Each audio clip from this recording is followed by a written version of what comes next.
Good morning, hi guys. आशा करते हैं आप लोग बहुत अच्छे होंगे।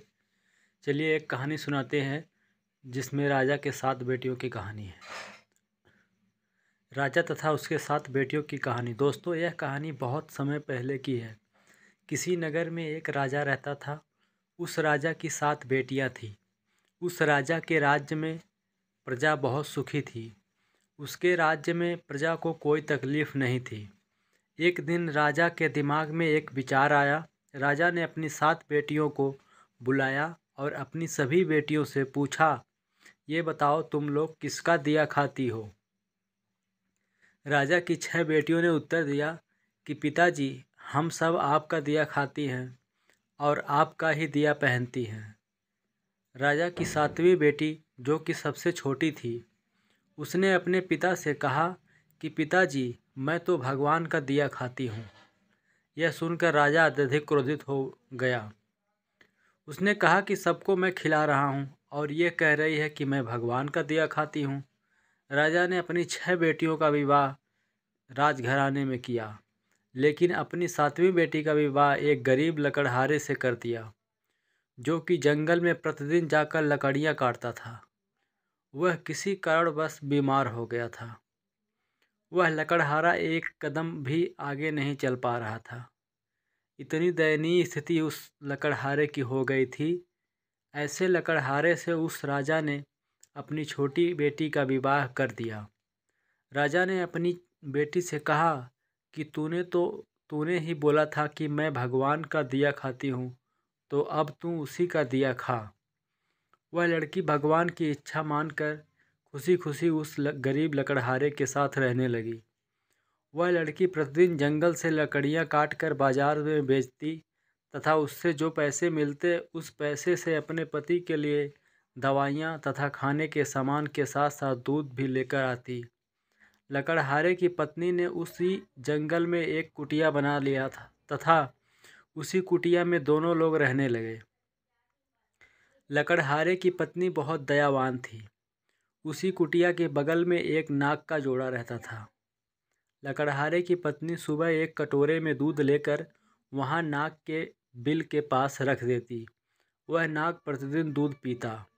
वह नाग कोई मामूली नाग नहीं था, बल्कि इच्छाधारी सांप था। एक दिन उस नाग ने सोचा कि यह लड़की तो बहुत दयालु तथा गरीब है, क्यों न इसकी मदद कर दी जाए।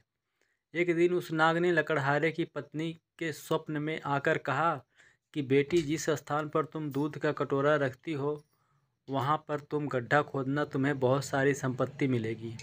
उस संपत्ति से तुम सबका भला करने, लेकिन एक बात का ध्यान रखना कि कोई भी व्यक्ति तुम्हारे द्वार से भूखा न जाने पाए।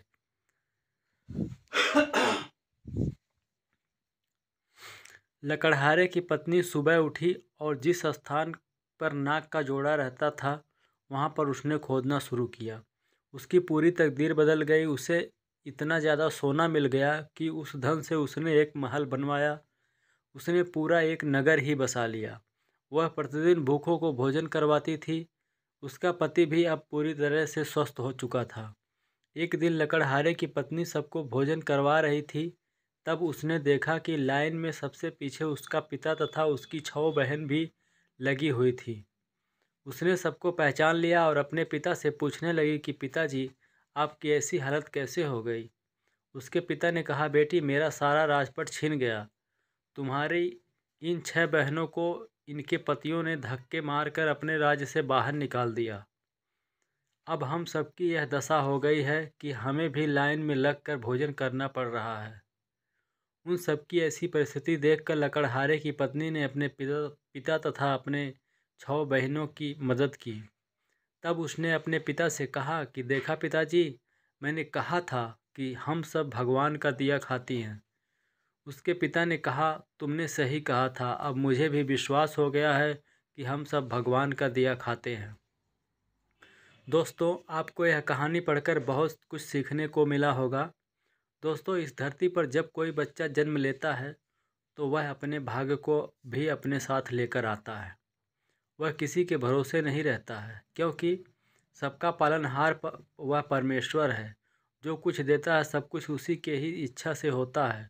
जो कुछ होना है वह सब पहले से निर्धारित है। आपके चाहने से कुछ नहीं होगा, होगा वही जो भाग्य में उस विधाता ने लिख रखा है।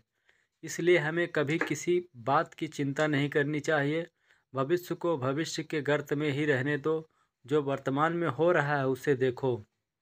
इसका मतलब ये नहीं कि हम अपना कर्म करना छोड़ दें, ऐसा बिल्कुल भी नहीं करना चाहिए। अपना कर्म करते जाओ, उसके बाद जो कुछ होगा वह देखा जाएगा।